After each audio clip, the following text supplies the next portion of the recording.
Hold on.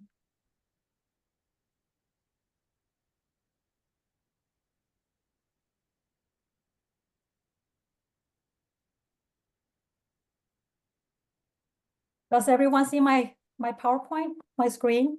Yep, it's Yes. visible, Jenny. Okay, thank you so much. Okay, good evening, everyone.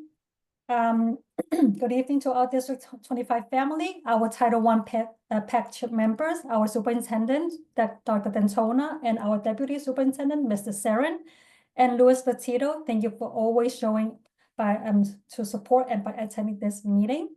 Welcome to our March DPAC meeting. It is now 6:03, and we're gonna start the recording.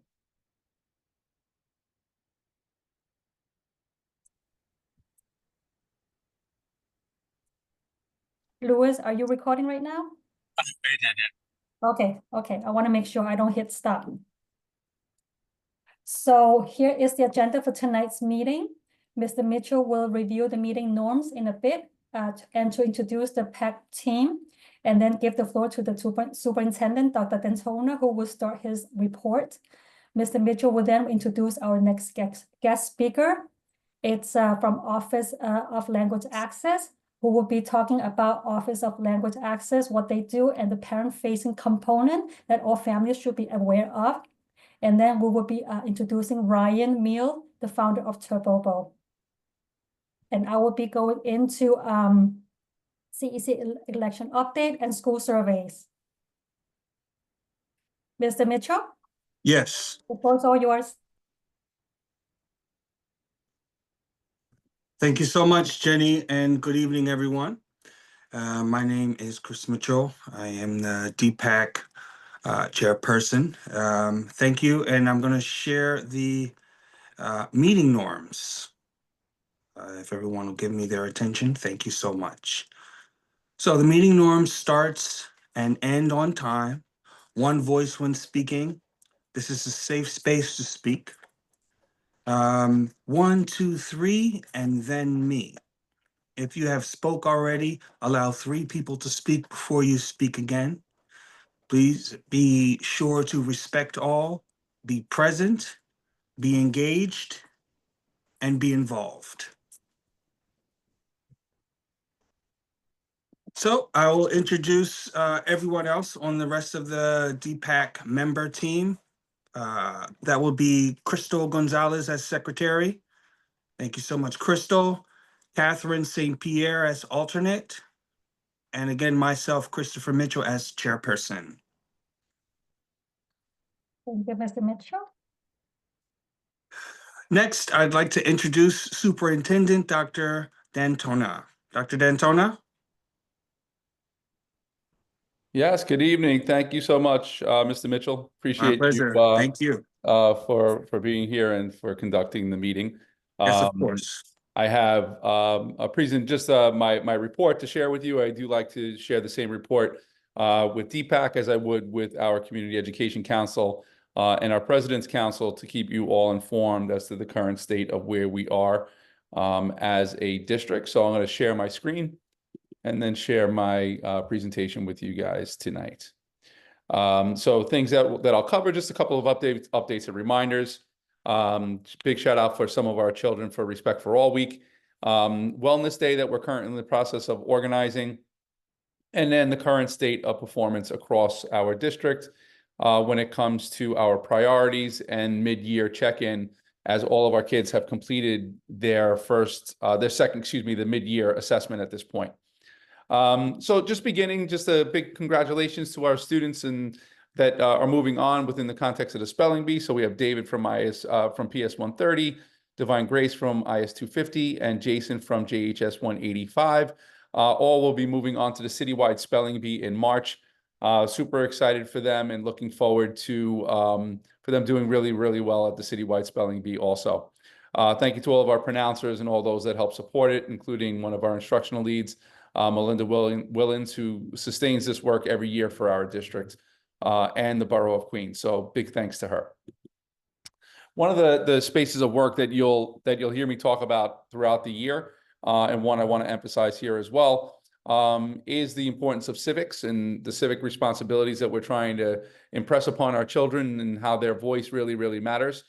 So this image is just something of one of our schools that have reached out to Borough President Richards to express their application for a Reza Wade grant to support some school-wide improvement needs that they have. So big shout out to our students for doing that outreach and for Borough President Richards for opening his doors to hear from our kids. So really looking forward to more and more of these types of spaces of outreach from our children, because their voices really do matter and they're really important for them to grow in this space. Respect for all winners.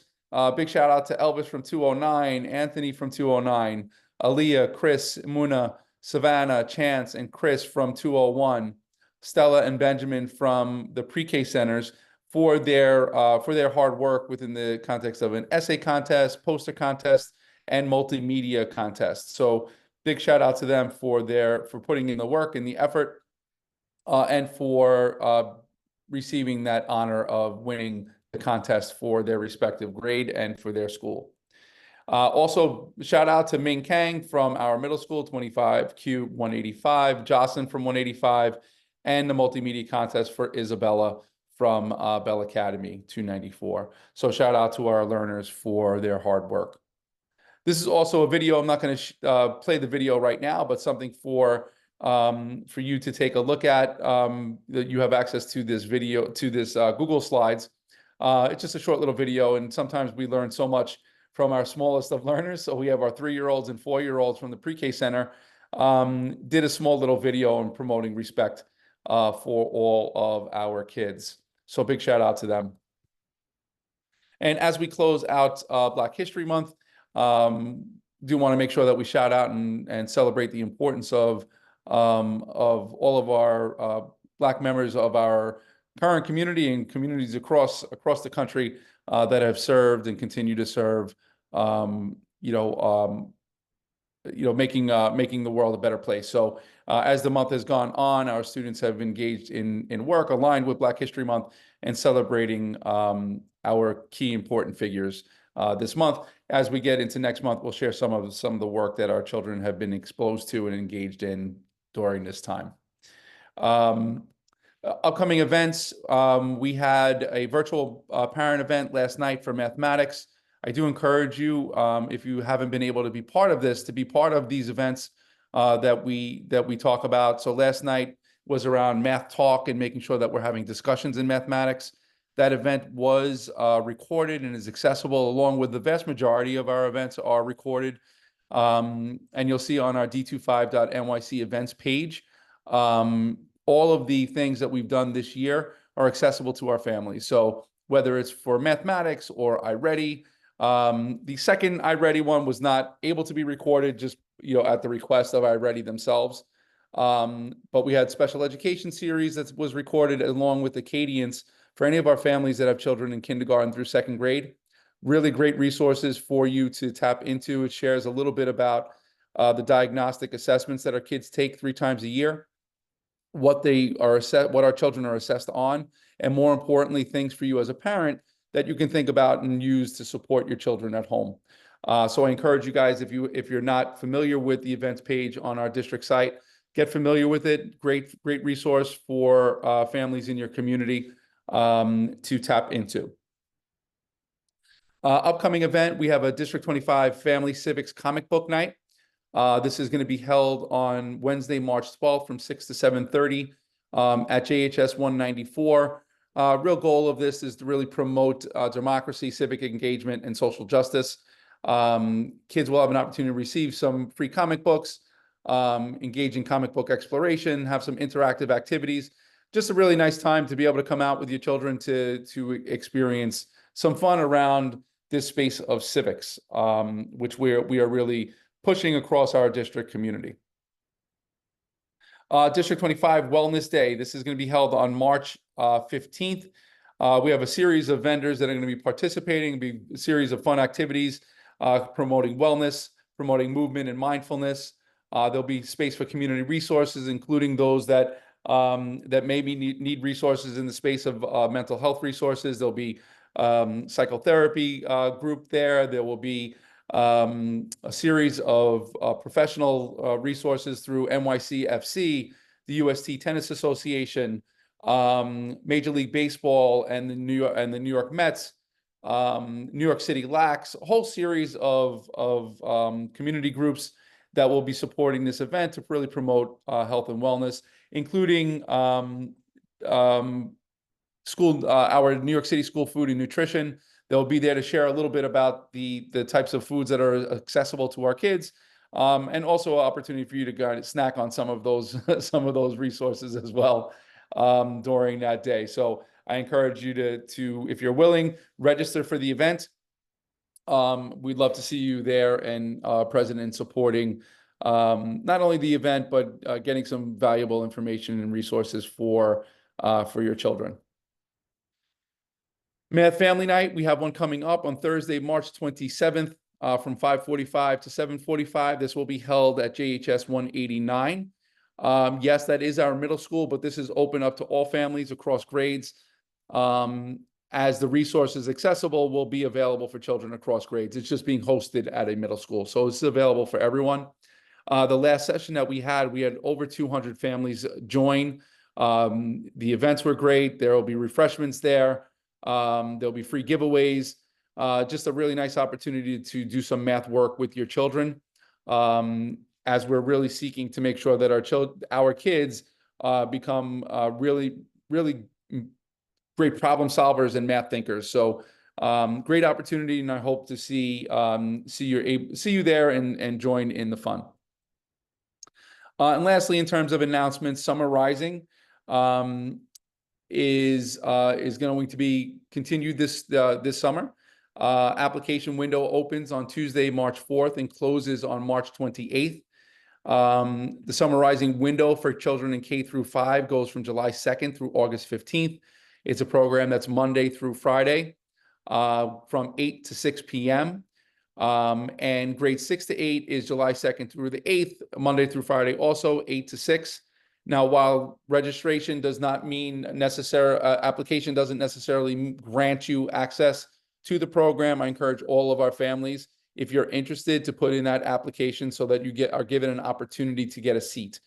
So more will follow on that as we get closer to the summer, but we wanted to make sure that we gave our families a heads up that this program is coming soon, and to raise the awareness that the application window is from the beginning of March to the end of March. So just being mindful of that. So also, all of our schools, and for our members here, you are likely also members of your school leadership team, and then you host your own meetings at your own buildings. It's really important that you're talking about where are you right now in terms of the progress that you're looking to make against your goals that were set at the beginning of the year. So if you haven't experienced a meeting with me before, at the beginning of the year, middle of the year, and end of the year, I'm always going to share with you the current state of progress across the district in relation to the goals that we've set.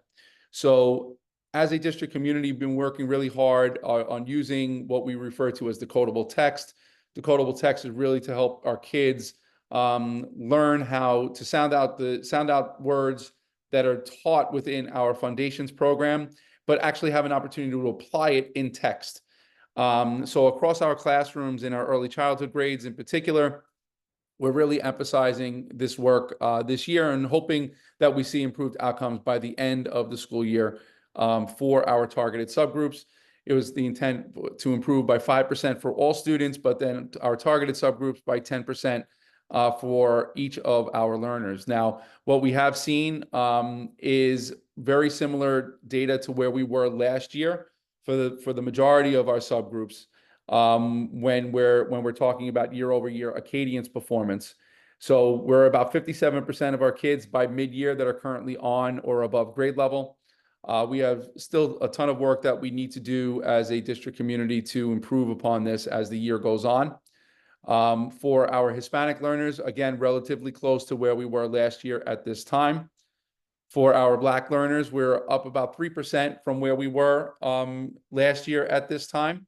And our L learners around relatively close to where we were at this point last year. And our students with IEPs have improved by around 7.5% from where we were at this time last year. So we're making progress with some of our groups. Still more work that needs to be done across each of our subgroups as a district. Our second priority, this one is still underway. Our students are taking a second survey around social emotional learning. One of the particular bullets that we have, questions that we include in there, is around student-to-student relationships, making sure that our kids are in that space of respecting one another. What we did find in last year's survey and the beginning of this year's survey is that, and more so in our middle schools, is that our children are saying that, and not, this is not all, but we had about 20% of our kids feel like there is not that mutual respect for each other across the school. So our goal was that, our children engage in action projects that are supportive of improving relationships. And they are in the process of continuing that work right now. And we're looking forward to seeing that progress moving forward. So this is the data from the fall assessment. We'll have another round of this, which I'll share with you in March, in our next meeting in March, so that you can see a little bit of an update on that moving forward. For our priority 3, this is also around explicit instruction and how we improving outcomes for children across grades, but primarily focused on children in grades 3 through 8. And where we are right now for our children in grades 3 to 8, we did see an improvement from where we were year over year for all students of about 2%. We were hoping to be at least by 2.5% and 5% over the course of the year. At this point for all students, according to iReady, 3.67% for our Hispanic learners, a little over 3% for our Black learners, 1% for our E&L learners, and 3.25% for our students with disabilities. And these are subgroups that we identified as a DLT based on progress from the previous year. So even though we've made progress, we know that there's still a tremendous amount of work that we need to do, and that's what we're going to continue to focus on as the year comes to a close this school year. Priority 4 is around mathematics. Goal here, again, to improve outcomes for our learners, real focus on math routines, the use of the 3 reads protocol inside of our classrooms, and math discourse, which is what our training was last night for our families. Similar type of scenario here. We have seen some progress for our learners, about 2% for our all student subgroup, almost 3.5% for our Hispanic subgroup, 2.4% for our Black learners, 3.65% for our L learners, and lastly, 3.37% for our students with IEPs. One also note is important for you to all know is that our 8th graders, many of our 8th graders do not take iReady because they're preparing for the Algebra Regents. So we have over 1,300 children that are taking the Algebra Regents this year. And one of the key areas for us to just attend to, that we attend to, is children that are performing that high average range, are typically children that are performing in that 80 to 85 and above range on the Regents, which is where we want our students to perform. This is way above where we were last year at this time. We know that we still have room to grow with this last 20% of children that are currently falling outside of that space, which is what our teachers are working on with them on a daily basis. But we have seen some progress for our learners year over year. This is a different group of kids than from last year, but our performance is higher than what they were at this point last year, which is a good sign. Again, more work to do in that front. This is basically a breakdown, and you can always look at this on your own, of where we were with all subgroups across each assessment. Those are all the numbers that I just went through with you.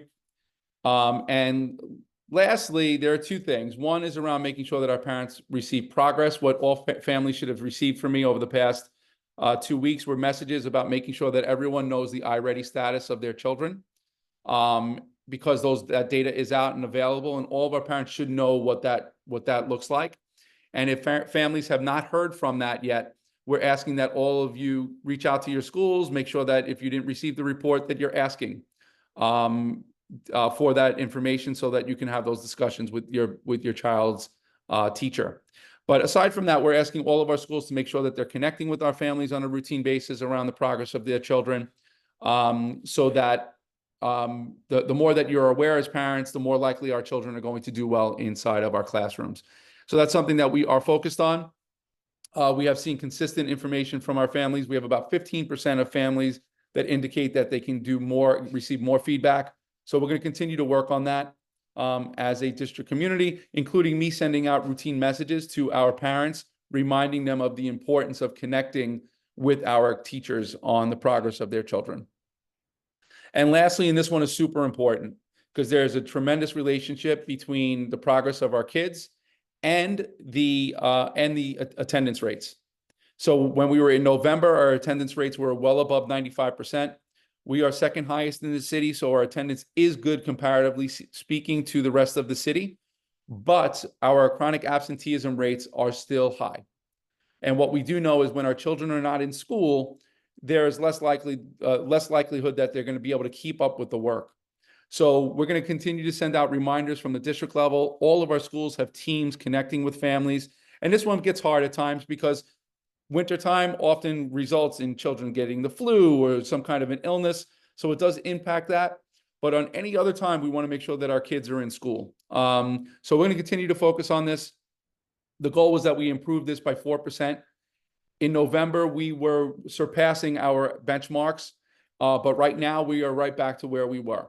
So we do need to continue to emphasize the importance of being in school on a daily basis with our families, and support in any way that we can if there is a reason for that support.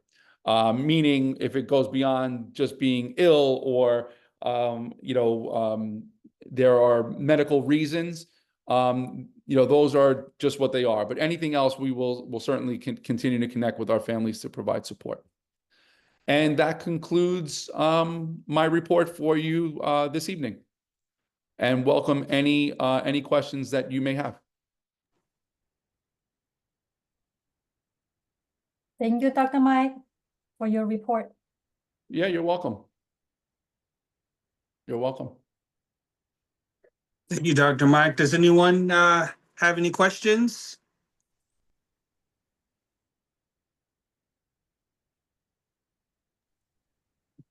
Okay, Jenny, shall we move on?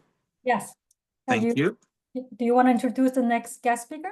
Yes, can you share your screen, maybe Sure. put the slides up? Thank you so much.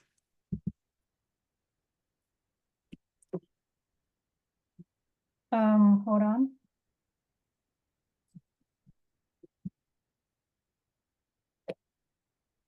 Okay, next I'd like to introduce Robin Williams from the Office of Language Access, that's OLA. Mr. Williams? Yes, thank you, Mr. Mitchell. Thank you. Let me share my screen.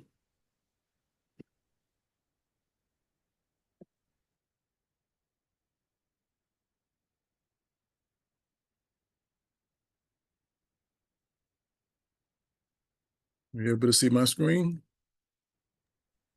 Yes. Okay.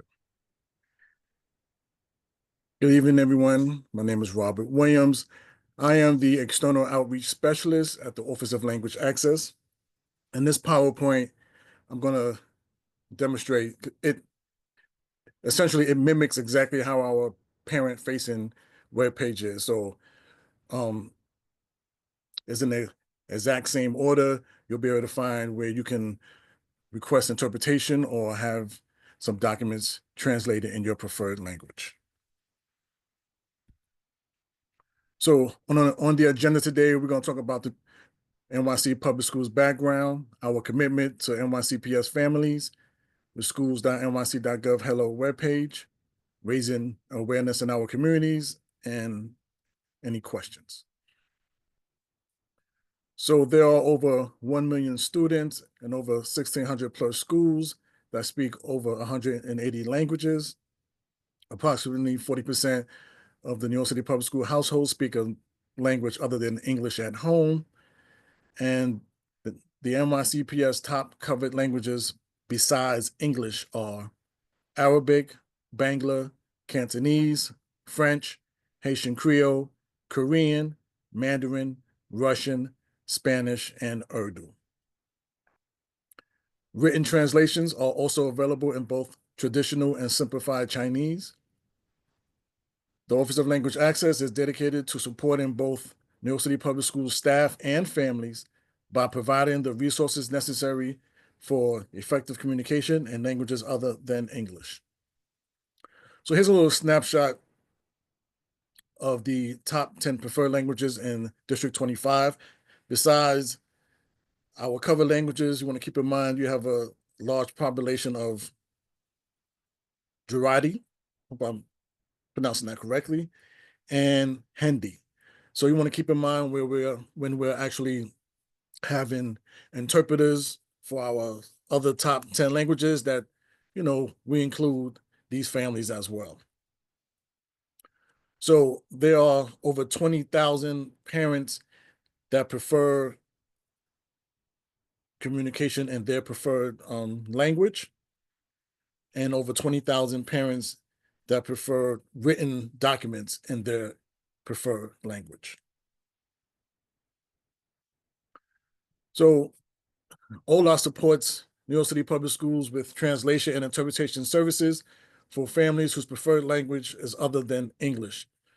So our translation team, which is our largest department, they provide written translation services in the top 10 non-English languages and works in close collaboration with our contracted vendor to extend services for languages beyond the capacity of our internal resources. Our interpretation team works with our contracted interpretation vendors to ensure schools receive services for in-person, virtual, and over the phone for parent engagements. And our outreach and data integration team focused on promoting equitable language access services to schools and empowering New York City Public Schools parents to understand and advocate for their language access rights.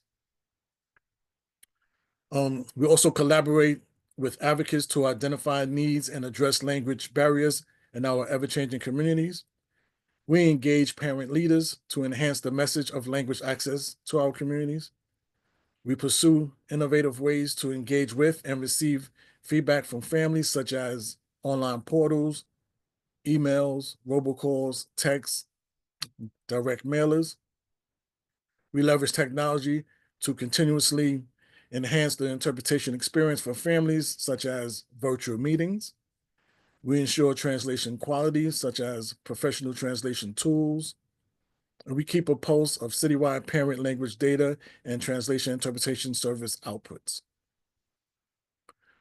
So the NYCPS free language services include, once again, the NYCPS free language services include interpretation for all types of meetings and interactions with New York City Public School staff, translation of general documents into the NYCPS top covered languages, and some examples of that may include a parent newsletter or event flyers, translation of individualized documents into a parent's preferred language upon request, and some examples of that will include like an IEP, which is the individualized educational programs, Section 504 plan, which is a medical accommodation.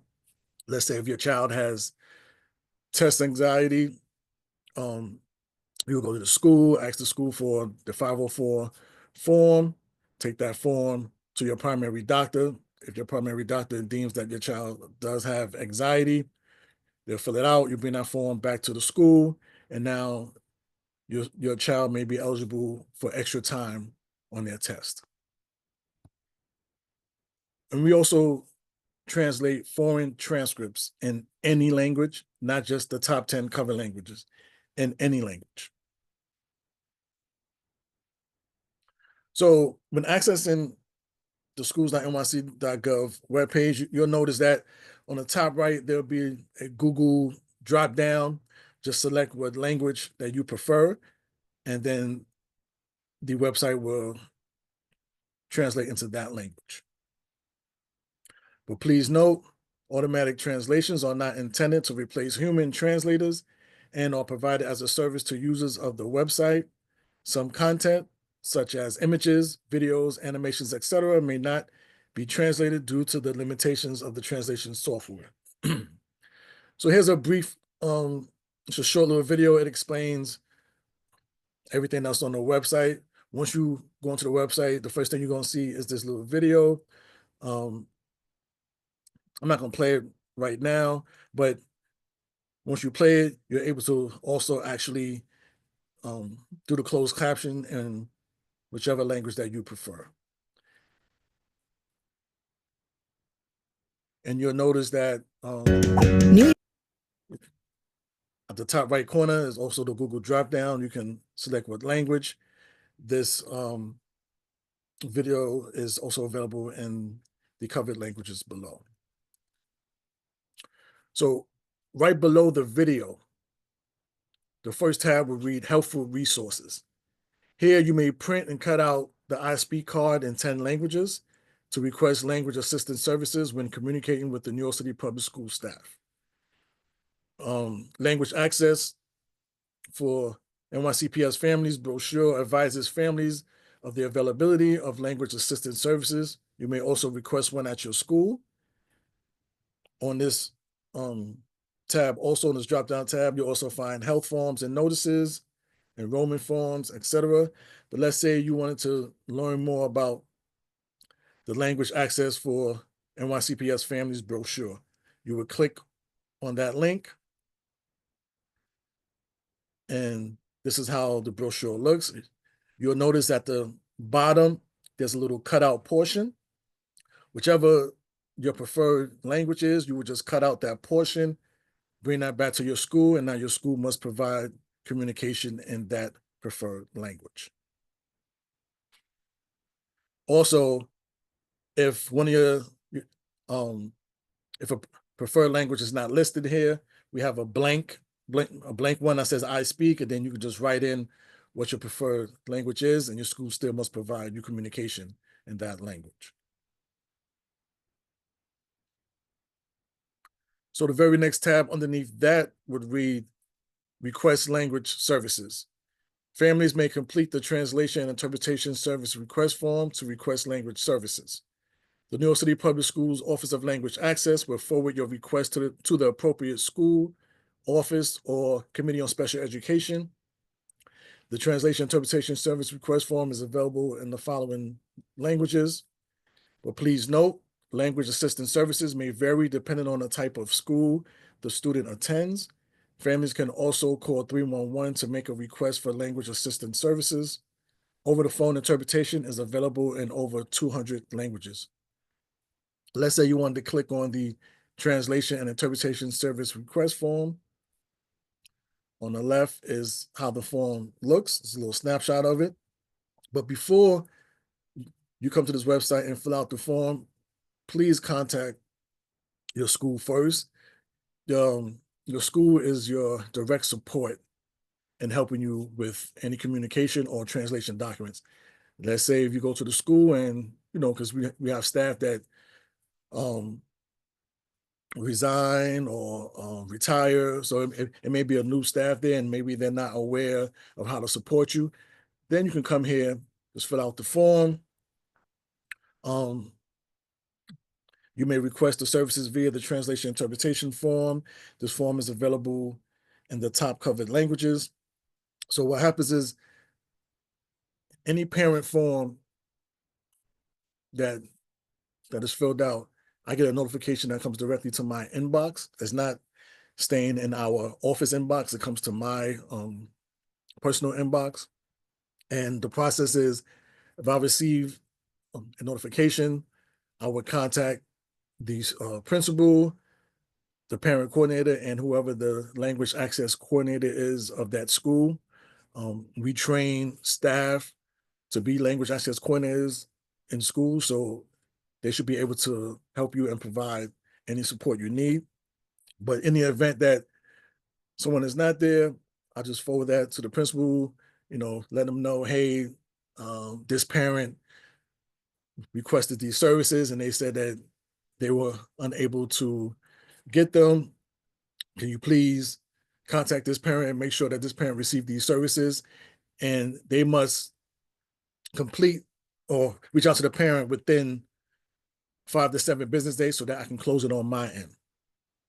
If not, then I have to escalate it higher to the superintendent. But so far, I have not had any schools that have not reached out to the parent to settle the matter. So that's good. We also provided a QR code, so any parents want to take their phones out and scan the QR code, it'll take them directly to that form. The very next tab underneath that will read Connect with OLA. So if you or someone you know needs help receiving information or communicating with a school staff member in a language other than English, please tell your school's principal or parent coordinator, or you can call 311, or you can visit our Contact OLA form. Let's say you want to fill out our Contact OLA form. You will click on that. On the left is it's a snapshot of how the form looks. And it's pretty much the same process. I contact the principal, parent coordinator, the language access coordinator of that school. This form is also available in the top 10 languages. And we also have a QR code for Parents Mobile. The next tab will read Share your experience with the New York City Public School Language Access Services. So you may also provide feedback on the NYC Public Schools Language Services by completing our translation and interpretation feedback survey, or you can do so by calling 311. But let's say you want to click on our translation and interpretation feedback survey form. You click on that. On the left is a snapshot on how the form looks. And it's the exact same process. The form is available in 10 languages. We also provided a QR code. Now, we want to hear the good and bad, not just what schools are not provided to parents. We want to hear some of the good that schools are providing to parents so that we can actually reach out to them and ask them, some points so that we can share with other schools, because it takes a village, to support our community. So we want to hear the good and bad. So the very next tab will read Sign Language Interpretation Services. There's I know I've gotten a lot of questions and emails about sign language interpretation services.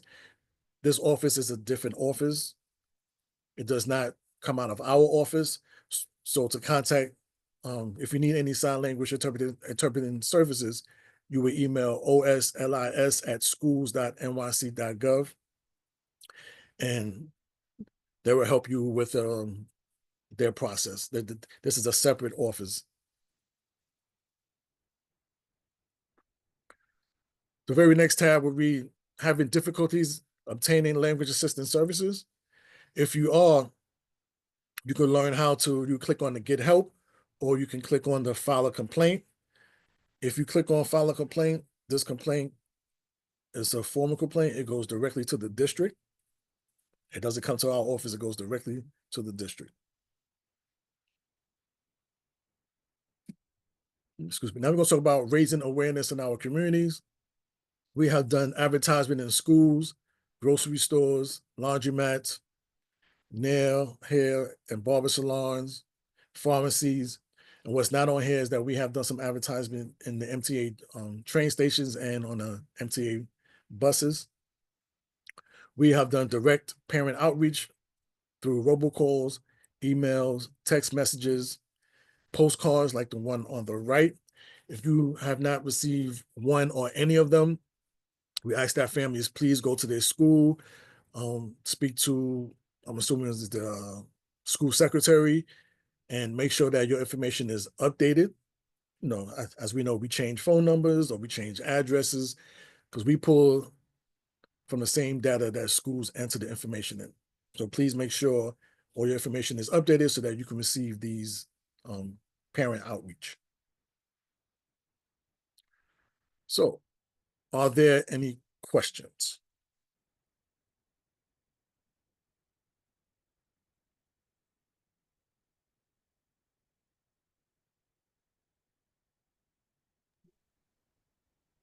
Not a question as much as a thank you for sharing the slides and all of the information.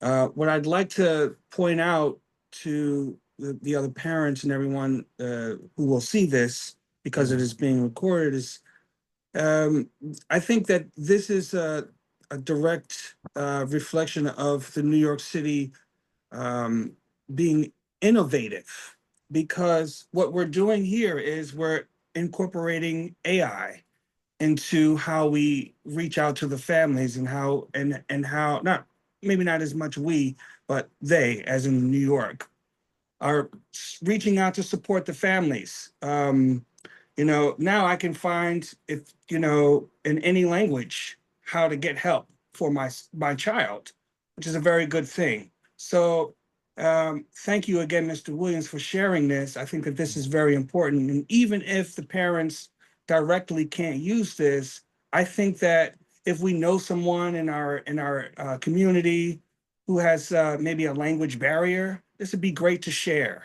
Because I think that this is a very good resource that is being provided to us at no cost, right? So if you're not in attendance now but you see this later, please go on and share this information with as many people that you can, so that we can keep our community thriving where our children are concerned.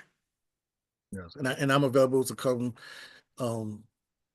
I do presentations, tabling, resources for any school fairs. I can table, give out handouts for families as well regarding this information as well. Yes, thank you so much, Mr. Williams. I know we have scheduled a few more meetings for you to come and join us. So thank you so much for your time and your presentation. This is great, information and great resources. You're welcome. Thank you for having me. Thank you. Thank you. Yes.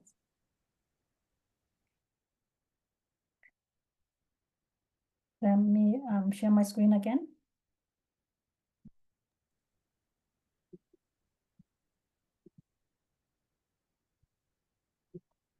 Mr. Mitchell, you want to introduce the next guest? Yes. Next, I'd like to introduce Ryan Meal. He is the founder of Turbobo.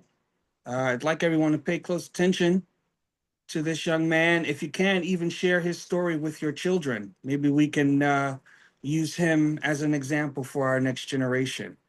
Ryan, if you will. Yeah, thank you for the introduction, Chris. So thank you guys for having me on the call. My name's Ryan. I'm a current sophomore student at Brown University, originally from the Rye, New York area, so just outside New York City. And about a year ago, I launched this kind of passion project of mine to create this SEL, social emotional learning device designed to reduce anxiety in kids through addressing physiological points of contact. So what it means by that is I have a Turbobo with me, and it'll make more sense as I start to describe what exactly it is.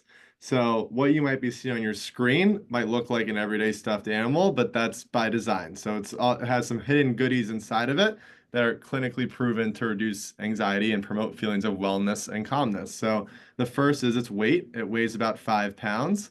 That weight would go on your child's lap as they're doing schoolwork in a classroom, or if they're at home on their chest as a way to just relax, reorient, refocus, especially if they have high fits of anxiety over, could be virtually anything. You have a fidget tail with some porous beads inside for a different type of fidget. You have a half moon Velcro piece here for a different type of tactile sense. And each ear has these hidden zippered pockets, which might be hard to see on Zoom, but they have hidden zippered pockets for inserts like a gel pack, so you can change the temperature of it, heat it, cool it, put it in the ear. If not, it's another fun, squishy, tactile device. And the other ear takes in pure grade lavender essential oil as aromatherapy. So you put a couple drops of this bottle on the pad, you stick the pad in the ear, and the whole device emits that kind of calming aroma. And each Turbobo comes standard with an intro storybook called Meet Turbobo as a fun way to kind of bring the kids into Turbobo land and feelings of anxiety free.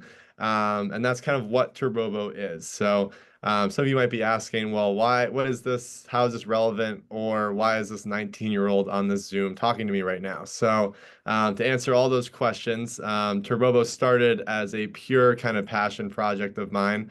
Like I said, about a year ago. It comes from my experience in 7th grade, where back when I was in 7th grade, not too many years ago, I had a lot of friends really struggle with mental health to the point of needing self-harm intervention. And these are kids who today are at other Ivy League schools and very high achievers, but couldn't really manage their stress or anxiety, even at as early as 7th grade. And just kind of a student seeing my friends get pulled out of school and need to see intervention and extra help outside for self-harm intervention. It really just kind of stuck with me all these years. And just why is this happening? How can it be prevented? And how can I help make fewer kids turn out like my friends did? So this is kind of the idea behind Turbobo, is creating a foundational tool to give to any kid of all age. College kids even use it, but in New York City specifically, I think it's up to about 180 elementary and middle schools, where every single classroom and support office will have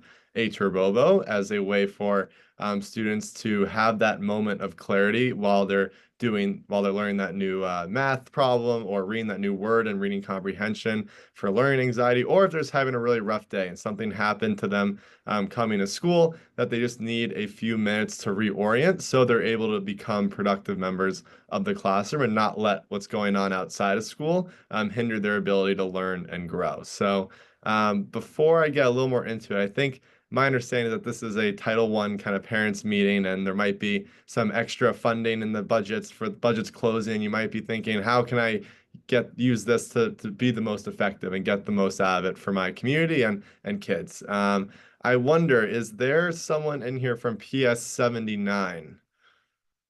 I might be cold calling them, but if they're in attendance, maybe not. Okay. Well, PS 79 is a Title I school in District 25, your district, who was at the start one of the first schools to implement Turbobo into all their classrooms, offices. They used Title I funding to bring it to outside service providers. They ended up ordering about 60 of these Turbobos to go throughout their community. And since then, they have never looked back. I still get emails of positive feedback from the principal saying what a game changer it was for their students, how families are emailing him trying to find it for their kids at home, as it's a way to relax before bed or in the morning, reorient and be ready to go for school. And really the feedback's just been phenomenal. And that's just one example of, like I said, over 180 schools whose really every day has been changed by Turbobo as a physical support device.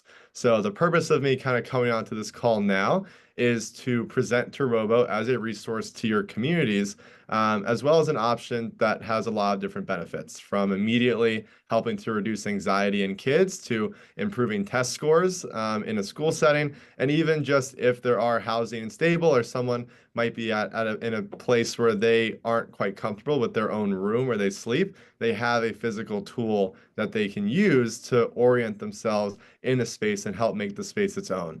And then what goes off of that is this kind of a few of these different types of large SEL kind of books for lessons. This one happens to be a sleepover, as I mentioned, for those students in housing and stable communities, where it really walks through a lot of different lessons in a fun kind of Turbobo story world, where kids can really start to learn how to make their home feel like their home and come to school ready to learn and not be inhibited by any of their kind of outside stresses or factors that might otherwise have been changing their perspective on coming to school and ready to learn. So one thing I'll mention is if you like the idea, you think it might be worth sharing, or you might be wanting talking to your principal, see how they think, whatever it might be on your next steps. There is an online store where any individual Turbobos could be purchased, called www.turbobo.co. Additionally, Turbobo is a sole source vendor with the DOE.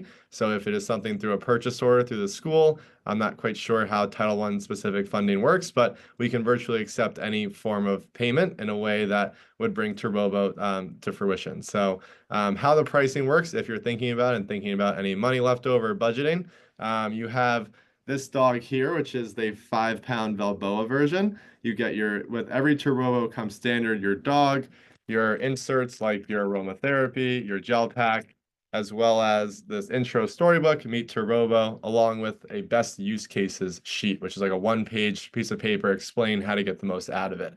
And for each of those bundles is $85 for that bundle. And then if you are looking to give dogs out to individual families or want to see a stretch your dollars as far as they can go, there's also a Turbobo Mini available, which is about half the size of the larger one. Doesn't have the gel pack, has a few different tactile features of the fabric.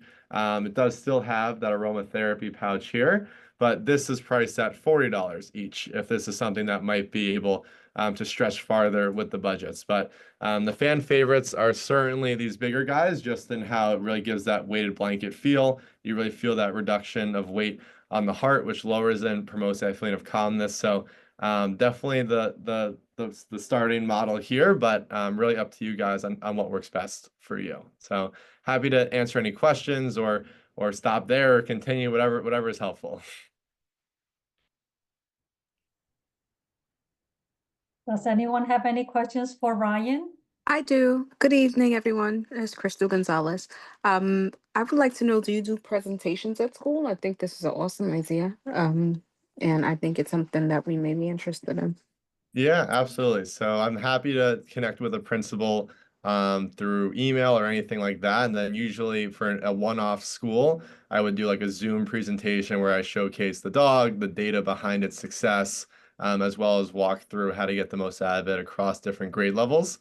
Apart from that, I try to get as many principal meetings as possible where I would come to a district and present to a bunch of principals. Funny enough, yesterday I was actually in Queens at District 28 for their principals meeting, and after the meeting, every single school ended up purchasing Turbobo for their classrooms and offices. So it has definitely been highly successful within a school setting. So I'd be more than happy to be connected with any principal or any way you think about kind of presenting it as a resource. I'd be happy to give a quick Zoom meeting individually on different schools who might be interested. Thank you. Yeah, and Ryan, we'll be creating some opportunity for you to meet and get in front of all of our principals here in District 25 as well, okay? Okay, yeah, no, I really appreciate that. Thank you so much. We also have invited you to attend our PC meeting, our parent coordinator meeting, and the President's Council meeting. So we will see you around. And I know you've been working with a lot of districts. District 26 is one of them where they told me about you. So I'm happy I got introduced to you. And I know the 1% set aside spending plan has been submitted into the I-plan, but if they have any leftover money, Turbobo would be the choice, or for any future, spending plans. So I will spread your, spread. Okay, fantastic. Thank you so much, Jenny. I really appreciate that. All right, well, thank you guys so much. Thank you so much for being here. We'll keep in touch. Yep. All right, have a good one.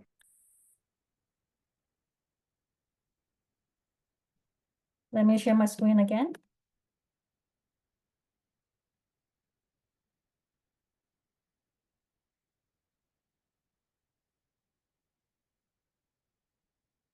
Mr. Mitchell, if you wanna introduce all our Title I schools. Thank you. Yes, I'd like that. So Title I, D25, that's District 25, Title I schools, for 24 and 25 school year. In total, there are 36 schools in our district, 26 of which is Title I. 2 of them are pre-K centers. They are here in front of you. For the people maybe who cannot see it, I can read them to you. Okay.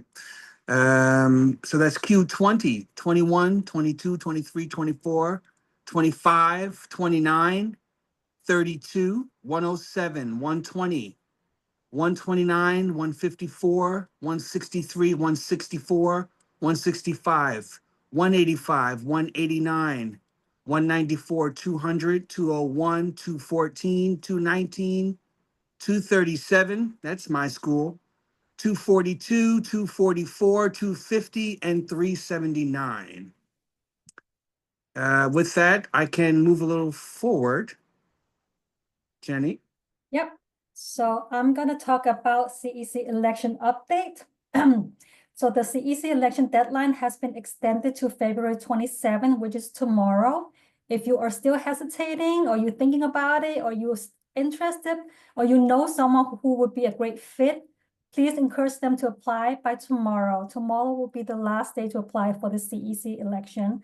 The timeline, the timeline for CEC election would be, running, until tomorrow. The next is a CEC candidate forum. So CEC candidate forum will be held at the next President's Council meeting on March 17. It's a 2-hour meeting where applicants will introduce themselves and answer questions prepared by the President's Council. This forum is important for families to meet the candidates before casting their votes, as the person running for the CEC will be the voice of your child's school district if they get selected. After that would be the voting. So there are over 1,000 CEC seats available citywide. As of today, we have 1,187 applicants citywide applied, with 302 from Queens and 30 applicants from District 25. This number has doubled in the past 2 weeks, but we're still pushing for more applicants. The next chart is showing the CEC data report broken down from high schools. I'm just going to leave it on for a few seconds so you guys can have a review. This data is broken down by schools, and I apologize if the picture is a little bit blurry, but District 25 have 30 applicants as of today. So we do compete with District 26 a lot, and I can see that we are 1 applicant higher than District 26.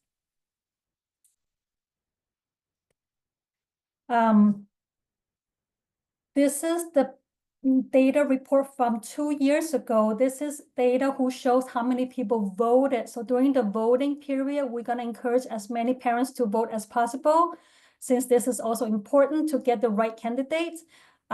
This is the number from 2 years ago. As we can see, only 1,559 parents voted 2 years ago for the CEC.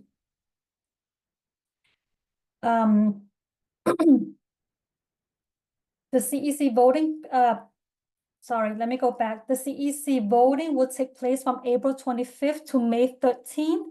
The voting numbers for 2 years ago is shown here. If you are not running for a CEC seat, another way to support the CEC is by voting for the candidates.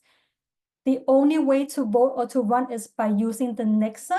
So Nexa is the only platform used for the CEC campaign. So please make sure you have access to your Nexa account when the voting period opens on April 25th. NYC school surveys.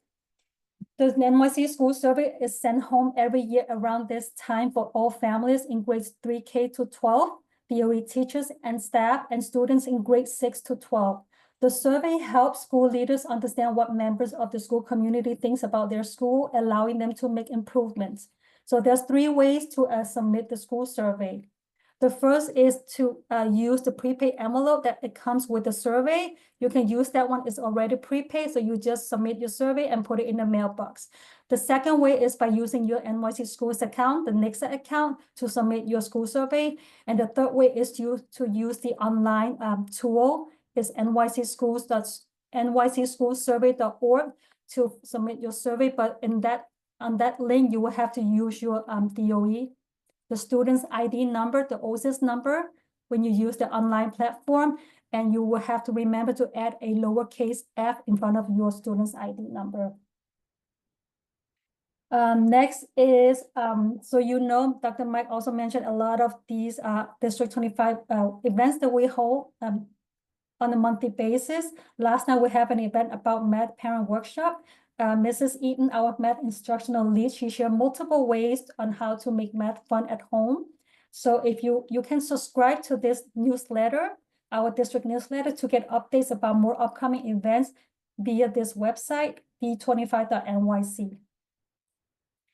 Next CEC meeting is Wednesday, March 5th. If you are interested in running for the CEC and you would like to learn more about CEC, the best way to learn is to watch the candidates or the members in action, you can join in person at Linden Place, or you can listen in via a hybrid link. The link can also be found on our D25 website. Next President's Council meeting is March 17. This meeting will be a 2 hours meeting with the CEC Candidate Forum. The candidate will be introducing themselves, and this is the best way to meet all the candidates on this meeting. Next DPAC meeting is scheduled for next month is March 27. So we've been alternating between Thursdays and Wednesdays to make everyone available. To hopefully the schedule will be for everyone to be joining as many as possible. The next one will be March 27 at 6 o'clock. The time has been kept the same time. And these are our vendors, DOE vendors. If anyone were interested, I just decided to keep them on every presentation PowerPoint in case you are interested and want to go back to see which DOE vendor we can utilize for our future 1% set aside spending. Next meeting is March 27. That's it from my end. Does anyone have any questions?